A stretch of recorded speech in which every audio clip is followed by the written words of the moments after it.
Is weird, odd, strange, or just plain bizarre is really your cup of tea? Then the Golden State Media Concepts Weird News Podcast will give you that fix. Can't believe it? Well, listen for yourself as we deliver the strangest news you definitely won't find on CNN or Fox. It's the Golden State Media Concepts Weird News Podcast.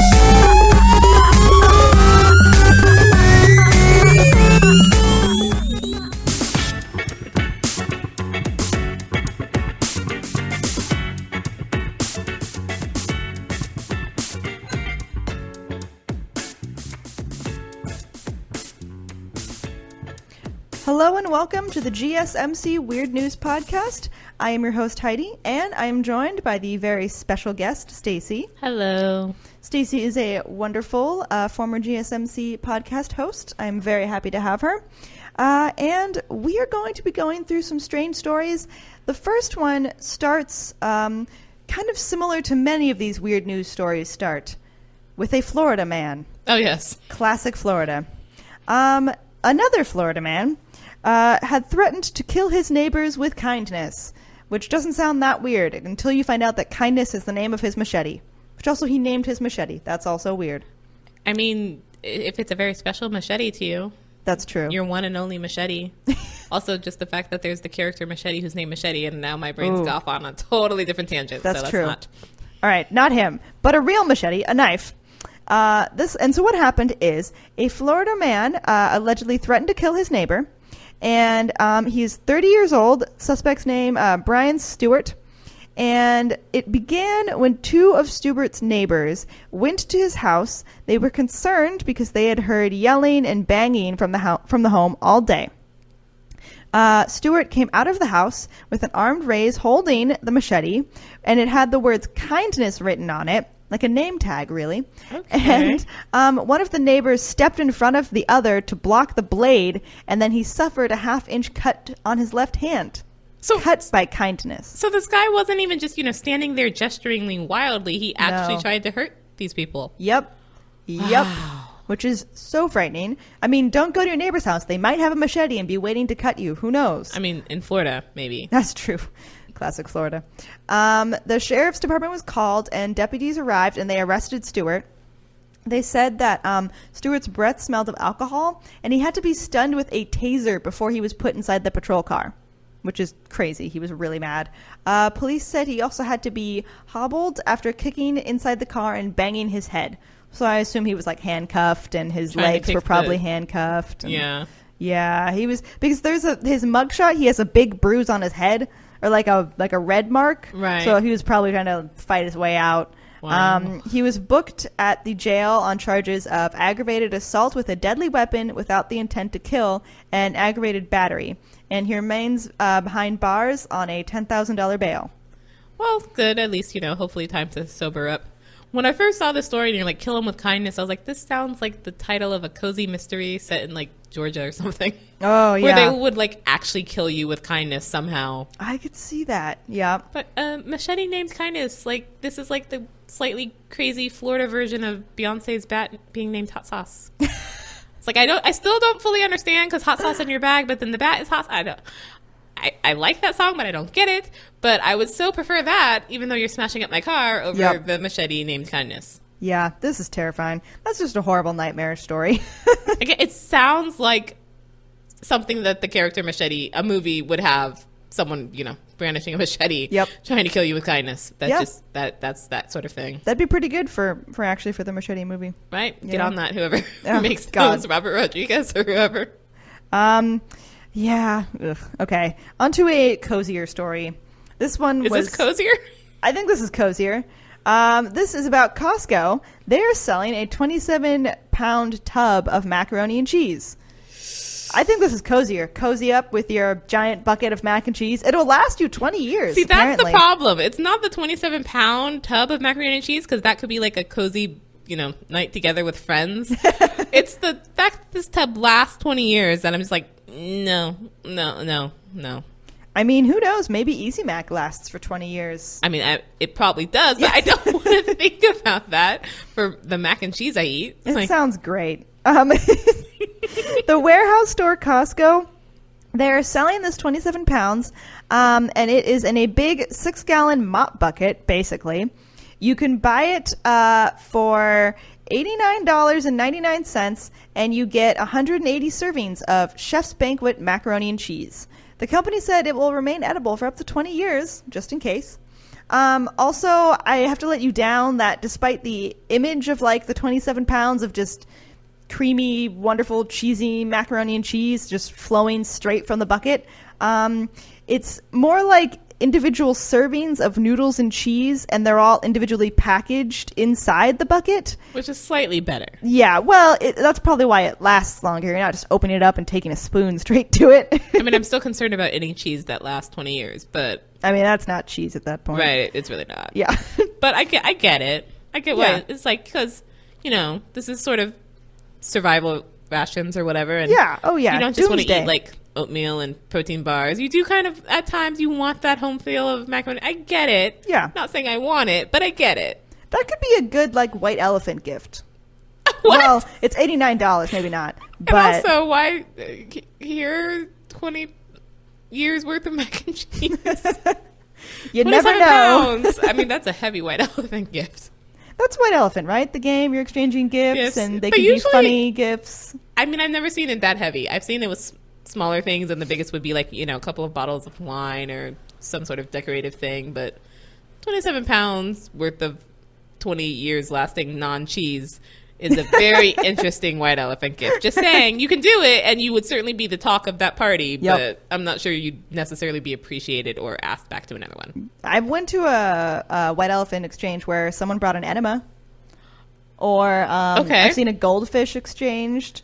I've seen that too. I've seen one time a potato, someone just a raw potato, or when I was in college, someone for White Elephant gave salt and pepper shakers from our dining commons. They stole them off the table. I've definitely done that at college, where there were gift exchanges of hey, this belongs to the the services, the school services. Yep, like, that looks awfully like the ones down. Yeah, it is. It is.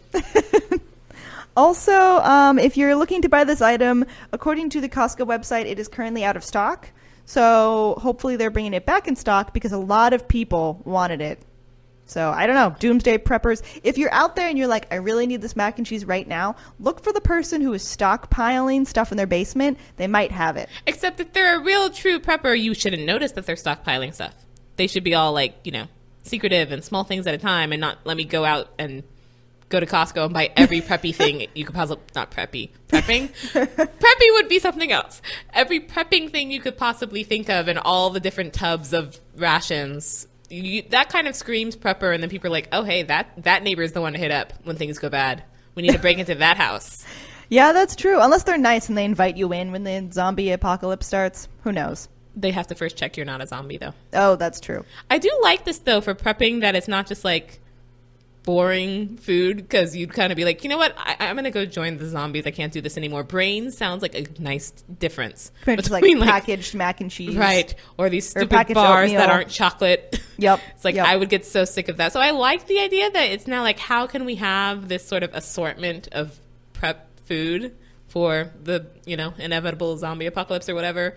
But yet there are some things can last forever. Like honey, if it's packaged right, can literally last like forever.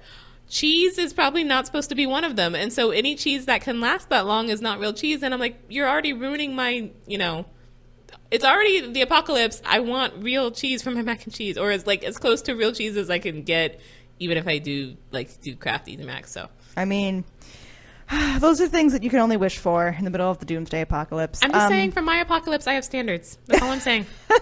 That's good of you. Also, I will say, though, the brand Chef's Banquet does not sound super trustworthy. That just screams to me like really bad graphic advertisements. Like they're, I don't mean that went badly. I mean they're whoever designed their logo, I feel like it wouldn't be a good logo. Okay. And I just that scream is bad fake cheese to me, like Cheese Whiz cheese, Well, now you're just talking about like strange graphic images and the thing is chef's banquet. And we're talking about a zombie apocalypse, and I'm now just picturing like, what would a chef's banquet at a zombie apocalypse be like? Like, here are the sautéed brains with a 27-pound tub of really graphic mac and cheese. Right, exactly. And here are the fresh cut lady fingers and all these wonderful like Addams Family puns. My brain's now gone off on. Thank you for that. Yep, I could see that. Well, now I'm thinking it too. We've gone in the wrong direction. We really have. We should take a break. Yes. We'll take a break and then we'll be right back and we're going to keep talking about some more weird news. The next one I'm excited for. A hint, it involves cardboard cutout police deputies to fight crime. I'm so excited. So hang tight. We'll be right back.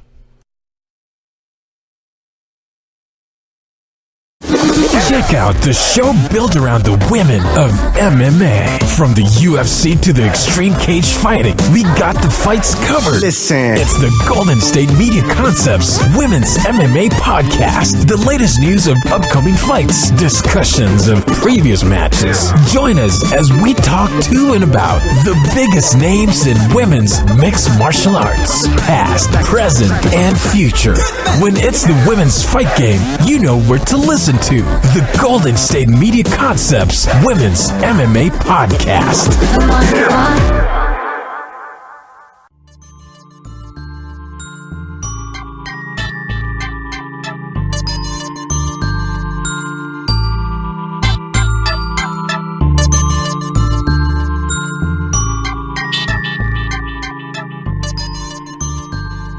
Welcome back to the GSMC Weird News Podcast. We are continuing to talk about some strange news stories, and we are going from giant tubs of macaroni and cheese to a sheriff who's using cardboard cutout deputies to fight crime, which sounds great. According to the Williamson County Sheriff, whose name is Robert Chody, he is partnering deputies with cardboard cutouts to deter motorists from speeding. The sheriff has tweeted a video this week showing one of these fake deputies, and the deputy is standing there pointing a radar gun at oncoming traffic. So wait, the deputy is like, it's not like a cutout in the car? No, it's just standing there. Ooh, okay. Which seems way less probable, but, you know. And also like less likely to be believed since I can more easily see when it's outside the car, it's not a real person. Yep. But, okay. Yep, you would think. But according to the sheriff, it is a creative way to solve a problem without really working the problem. I mean that's true. Sure. Yeah, you went for a cheaper route. And he continued to say, when you're going 20 or 30 miles per hour, you see the silhouette, you're immediately braking and slowing down. I guess. Well, and this reminds me, I want to say it's Super Troopers. It's the beginning of some silly cop comedy where the guy puts like a mannequin in the front seat of the car and goes off fishing, but it's still a cop in a car, so the people like slow down. And I'm like, I bet this probably does actually work, but you would think you'd at least want to hide a little the fakeness. Yep. I mean, like he said, he's not really working the problem. So yeah, I'm going to put this cardboard here and we're going to go off and play canasta. We'll be back. Yeah, it'll be fine. He said that while the cardboard deputies are not going to be filling out any quotas, they do appear to be deterring speeders. He has recently tested them in school zones with real deputies who were stationed nearby. And he said, we didn't get one speeder. All these people were braking before they got to the cutout or as they were approaching the cutout. Although I do feel like if I saw that, I would like pass the cutout and then just speed up out of spite. Well, or like I'd, be rubbernecking and be like, wait, was that a real person and possibly cause an accident? Oh, that's true. Not a cop, what was that? Yep, I could see that. I would be stopping to be like, what the heck? Yeah. It's like at least take, like an old car you don't need and put it somewhere so that, where the car normally sits to deter speeders. Right. And then you don't need anything and we only see the car, we're good. I think that would do the same problem. Maybe they were short on cars. That's possible. Yeah. Cutouts would be cheaper, though. Who makes cutouts of cops? Like, don't know. What is the company, and what do you normally make these for? The same people who make the Elvis cutouts. I'm hoping it's not for, like, sheriff deputies who are short of people. Like, sheriff departments that, we don't have enough officers, let's just put out cutouts. Also, this cutout is not just like the silhouette. It's like it looks like a sticker. Like it's a full print. Like they just took a picture of someone. Okay. So it's not even just like one color. I would hope it wouldn't be one color. That would not be believable at all. Yeah, I mean, so from afar you're like, maybe that's someone. I don't know. Anyway, apparently it's working for them, so good on you. But I feel this is going to be like the people version of those owls that they put on buildings to like deter pigeons, and then the pigeons get used to it. So it doesn't, or like scarecrows, it doesn't do anything anymore. They just start hanging out with the cutout. They'd be like, oh, I know the cutout's going to be at this corner from whatever to whatever, so it's fine. I can speed. Yep. This is always a cutout covered corner. We're good. Yeah. We'll see. Also, another story. This is not about police now. This is about a firefighter, so kind of related. But it is for a much happier story. A firefighter had faked a fire at his own house so that he could propose to his girlfriend. I mean, okay, yeah, fine, proposal happy, but I'm starting to worry about like our public services people. True. What are you doing? This all happened in November, and apparently, just as this couple was preparing to host a holiday party, so man, talk about a stressful time already, for some reason, Zach Steele thought that it would be funny, unbeknownst to Madison Raddick, and they are the happy couple, he decided to plant 6 remote-operated smoke machines in their attic before going out to pick up last-minute groceries. Again, they're preparing for the holiday, so he's like, I'm just going to go pick up some quick groceries, and left the house. He said, originally, I got 1 smoke machine.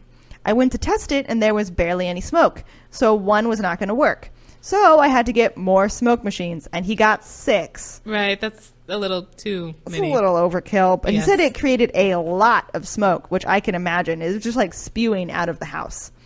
And it sent, obviously, it sent his fiancée, Madison, into a panic, which I can imagine. Yes. When the prank started, though, her mom, Madison's mom, was in on the prank, and she faked a call to 911, which gave the signal for Zach to then come in with some of his firefighter buddies, and they came in like full rescue gear. Madison didn't know what was going on at first, and this is a quote from her. She said, I was so scared, and I honestly could not sort through my emotions enough to completely comprehend what was happening. Then Zach Steele took off his oxygen mask, and she saw his face, she calmed down, and then realized what was happening. Which I'm sure in the back of her head, she's like, of course you would do this. You would, yeah. The proposal was captured on body cam footage, of course, because he's a firefighter. And apparently it brought on the waterworks. She started crying, so that's sweet.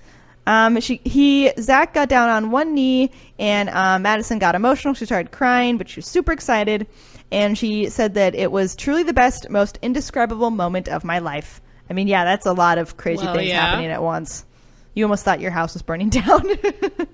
See, I have 2 concerns about this. Mm-hmm. One, I feel like this is misuse of taxpayer. Why do you have the body cam on? Like, I know you're supposed to be trying to make it look real and all that. I'm going to assume you also took like a fire truck when you came in on this thing. But I mean, I'm hoping actually just most towns are like, hey, it's a slow enough fire day that you can have a fire truck. We're good. But at the same time, why do you have the body cam on? But then B, my concern would have been, never mind the mom who's in on the prank. What if one of the neighbors called 911? Yes, very like, true. They don't know unless you told the whole neighborhood, hey, I'm going to propose to my girlfriend on this day. So if you see smoke, it's okay. That's the plan. And I've had this happen where, it's one fire and you call 911 and like, yeah, we know. People have called about it. It's like, it's not just, one person called 911 for these things. They don't know anyone else has called, so they call themselves. It's like, that could easily have been like, we have, a real fire crew out there trying to fight a fake fire, and then it's like, oh yeah, that. Sorry. I mean, hopefully he told the fire department, so when they got calls, I guess maybe. Although probably the calls would go to other neighboring towns. I don't know. I mean, and that feels a bit like too close to sort of Boy Who Cried Wolf, of like, oh yeah, the fire is in whatever neighborhood. Oh, we know that's Zach's neighborhood, and then it's like, no, different house. There's a real fire. True. You should not make fake calls with firefighters or police, because that takes away resources from real crimes and real fires. So please be careful. If you're doing a fire proposal, maybe don't. Just maybe don't. Yeah, maybe just don't. I'd be one of like. note to future people who would want to propose to me, do not do any sort of surprise in which in reality I might possibly want to like call emergency services. Yep. Or think someone was dying. Agreed. I will not think fondly of you afterwards. I may hit you or we might really need to call 911 for a different reason afterwards. Like that, I am not good with surprises like that. If it could actually be a real emergency, no. Not wise. Would not suggest. Also, apparently they are, of course, she said yes, and they'll be getting married on March 30th. So good for them. Congrats. Glad it definitely worked out in this situation. Not going to say it was the best planned surprise. Oh, I'd be terrified. Terrified, for sure. Don't do that. I don't want to do the, like, where people propose at baseball games, I wouldn't want that, and I wouldn't want a fake fire. See, yeah, I wouldn't want I'd prefer the public one over the fake emergency one, just because, hey, don't give me a heart attack of something that could really happen. Like, I'd really freak out if, you were pretending to be dying or something. It's like, please, no. Also, I'm glad he told her mom. Yes. Because my mom would totally freak out, understandably so. And then it'd be just the two of us, like, completely, like, crazy in a house, which is, like, is spewing smoke from 6 smoke machines. Right. And that's the other thing. Like, if you, again, to cover the basis of let's not have the neighbors call 911, 1 wasn't good enough, so you went to 6. That seems a bit too much. I know. But couldn't you actually just have it be 1 where it's like, oh, there's smoke coming from somewhere in the house? We don't know where. Let's all just get out the house to be safe and all call 911. And none of the neighbors have any clue what's going on, and so they don't call 911. Like, it actually seems better to have less smoke than more smoke, because more smoke could easily just get out of hand. Oh, yeah. Also, smoke machines, like, make everything smell bad. So I feel like all their furniture would smell really bad afterwards. Do they really? Yeah, they make, like the carpet and everything. Yeah, not good. Would not suggest. So this all worked out well, possibly despite what you might expect. I mean, it did end well, so that's good. And then hopefully he immediately turned off the smoke machine. Yes. Yeah. So we're going to take another break, and then we will come back and finish up with our weird news stories. This is your ultimate stop for everything sports. The Golden State Media Concepts Sports Podcast. Should I say more? From the NFL, MLB, the NBA to MMA, it's all in here. The Golden State Media Concepts Sports Podcast. Listen now.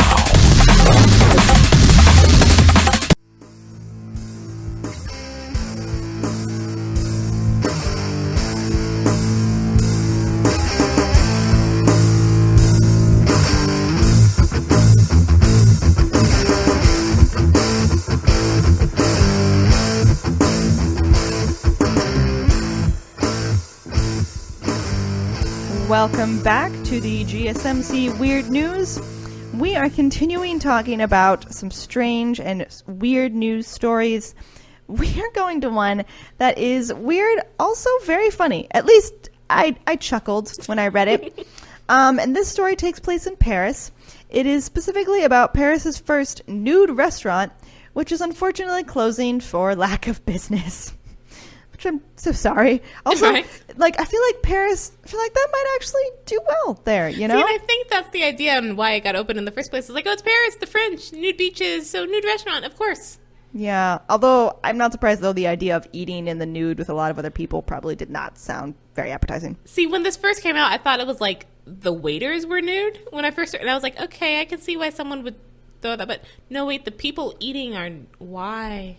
As long as the chefs aren't nude, I don't know. Yes, definitely. Definitely not. The people definitely cooking, health code violation. Right. So, the first nude restaurant has closed just a year after opening. It is called Au Naturel. Of course it is. Of course.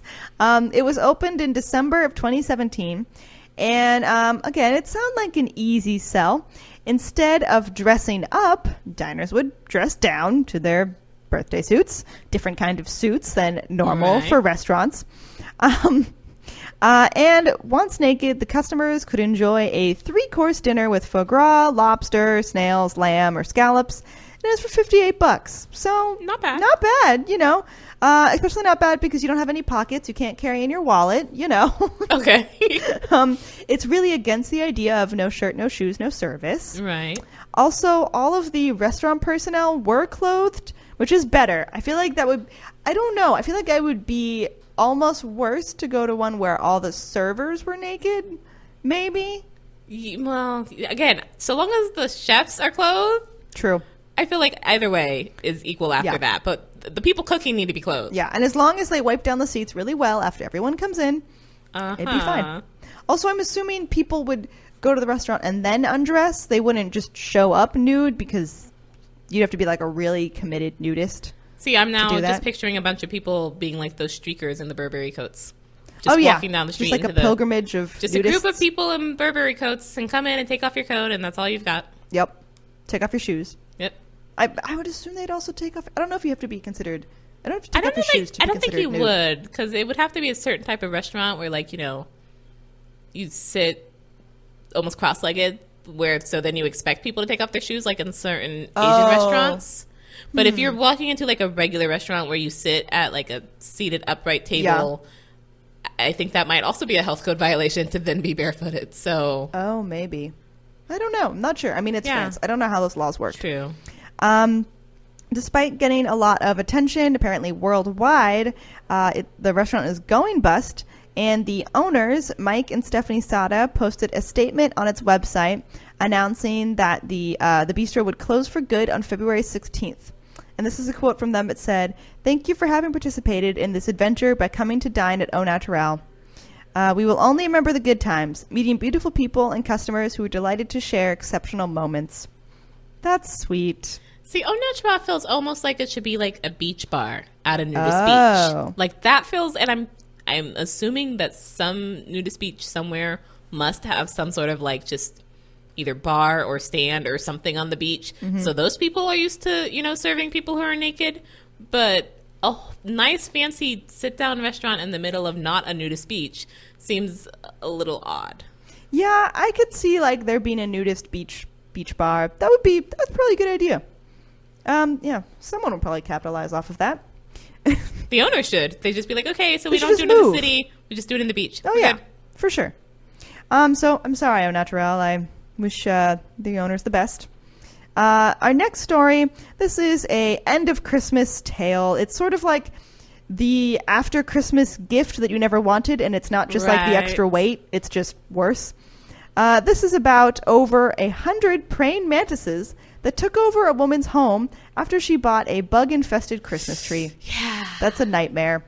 See, and I had this happen, though thankfully they didn't take over the home, but we discovered after, like the day after Christmas, that our Christmas tree had a bunch of spiders in it. Oh, God. And it was a hassle just getting it out the house because none of us wanted to touch it. Oh, that's horrifying. And we were living in apartments at the time, so we had to drag it down a bit towards the dumpster, and we're just like, we don't want to touch it. So we like crazy sprayed it with bug spray and put on like gardening gloves and dragged it out the house. And then you have to like think about the fact that you carried it in there. Well, and it was there for several weeks. Like, where did these spiders, how long have the spiders been there? Were you all just like not hatched yet? Please not have been hatched yet. Like, yeah. That sounds awful. This happened to a woman in Springfield, Molly Cruz, and she experienced more than 100 praying mantises. They infested her home after hatching from an egg case hidden in her Christmas tree. Oh. That's horrible. It is now possible that the mantises are moving from not just her living room or wherever it is to her bedroom, and it's a scenario that she never wanted to consider. Well, and it's so interesting because she's a veterinarian. Yep. And she's handling this much better than me, which would be the, okay, fumigate right now. Oh, yeah, for sure. She's quoted saying, "I don't want to think about that. It's possible. I don't want to know," as she considers them moving into her place of sleeping.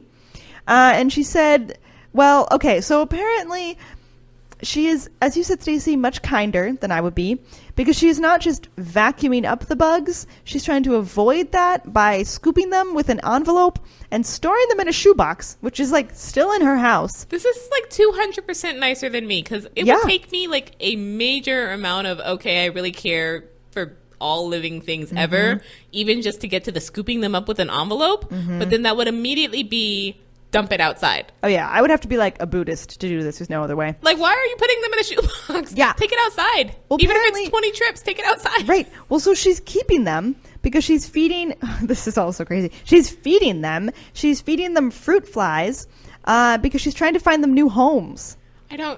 Wow. Yeah. She said, I discovered that people really like praying mantises, and they are useful. They eat other bugs, and they are used for organic gardening to eat other pests, which is true. But no.